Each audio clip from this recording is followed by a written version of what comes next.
Welcome to our channel Parvati's kitchen and vlogs. వీడియోలోకి వెళ్ళే ముందు ఎవరైనా నా ఛానల్ని సబ్స్క్రైబ్ చేసుకునే వాళ్ళు ఉంటే తప్పకుండా సబ్స్క్రైబ్ చేసుకోండి. అలాగే వీడియో నచ్చితే తప్పకుండా లైక్ కూడా చేసేయండి. ఇక లేట్ చేయకుండా వీడియోలోకి వెళ్ళిపోదాం. ఈరోజు నేను క్రిస్పీ పల్లీ పకోడీని ఎలా చేయాలో చూపించబోతున్నాను. చూసేయండి మీరు కూడా ఎంత క్రిస్పీగా ఉన్నాయో.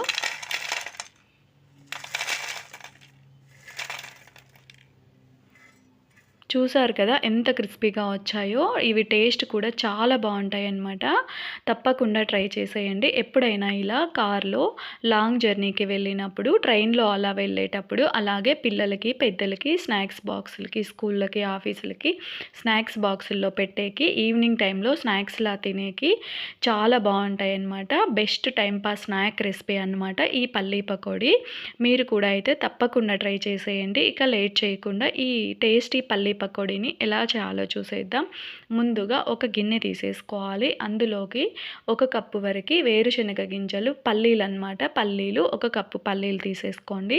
తర్వాత ఇందులోకి శనగపిండి కూడా తీసుకోవాలి. అరకప్పు కంటే కొంచెం తక్కువ, పావు కప్పు కంటే కొంచెం ఎక్కువ తీసుకోండి, సరిపోతుంది కరెక్ట్గా. అలాగే తగినంత సాల్ట్ కూడా వేసేసుకోవాలి.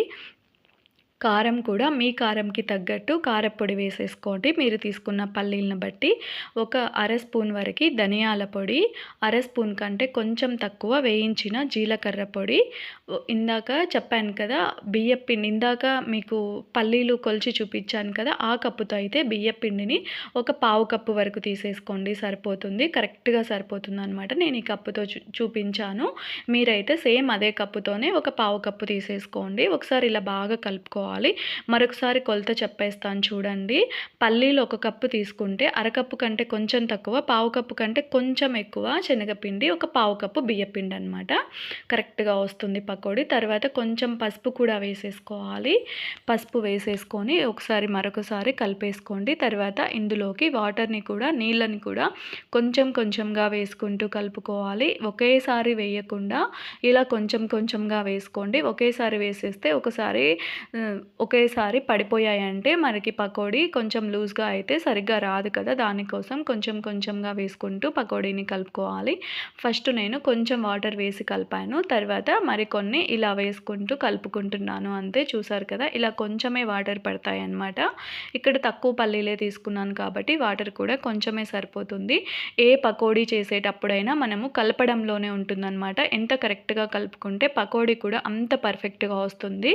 కాబట్టి మీరు చూసుకొని పర్ఫెక్ట్గా కలుపుకోవాలి. చూస్తున్నారు కదా, ఇలా పొడి పొడిగా ఉండాలి, మరి లూజ్గా లేకుండా ఇలా ఉండాలన్నమాట. ఇదే పర్ఫెక్ట్గా కలుపుకోవడం.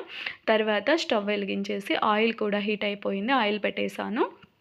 మీరు ఆయిలు అవి కలపడం స్టార్ట్ చేస్తారు కదా, అప్పుడు ఆయిల్ పెట్టేసుకోండి, సిమ్లో పెట్టేసి. అది కలిపి ప్రాసెస్ అంతా అయ్యేలోపు ఆయిల్ కూడా హీట్ అయిపోతుంది. తర్వాత ఇలా పకోడీ వేసేసుకోవచ్చు. ఒకేసారి ముద్దగా, ఒకేసారి వేయకుండా కుప్పగా ఇలా కొంచెం కొంచెంగా సపరేట్గా వేసేసుకోవాలన్నమాట చేతితో. మీరు తీసుకున్న ఆయిల్కి తగ్గట్టు మీరు పల్లీలు పకోడీ వేసేసుకోండి, ఎక్కువ వేయకుండా. తర్వాత కాసేపు అలా వదిలేయండి, వేసిన వెంటనే కదపకుండా కాసేపు వదిలేసి తర్వాత ఇలా గరిటెతో తిప్పుకుంటూ ఫ్రై చేసేసుకోవాలన్నమాట. ఇలానే అన్నింటినీ చేసుకోవాలి. ఈ పల్లీ పకోడీని బేకరీలో, స్వీట్ షాప్లో అలా తెచ్చుకొని తింటూ ఉంటాం కదండి, అలా కాకుండా ఇంట్లోనే ఈజీగా చేసేసుకోవచ్చు అనమాట. చాలా చాలా ఈజీ, అలాగే టేస్ట్ కూడా చాలా బాగుంటుంది. తప్పకుండా ట్రై చేసేయండి ఇంట్లోనే. చూసారు కదా, ఇలానే ఫ్రై చేసుకోవాలి. ఇలా కొంచెం కొంచెం కొంచెంగా వేసుకుంటూ అన్నింటినీ మనం కలుపుకున్న పకోడీ అన్నింటినీ ఫ్రై చేసుకుంటే సరిపోతుంది. కొంచెం కలర్ఫుల్గా కావాలనుకునే వాళ్ళు ఫుడ్ కలర్ కూడా యాడ్ చేసుకోవచ్చు. హెల్త్కి అంత మంచిది కాదు కాబట్టి నేను ఇక్కడ వేయలేదు. మీరు కావాలనుకుంటే కొంచెం యాడ్ చేసేసుకోండి అంతే. చూసారు కదా, క్రిస్పీ పల్లీ పకోడీని చేయడం ఎంత ఈజీనో. తప్పకుండా ట్రై చేసేయండి. Thank you for watching this video.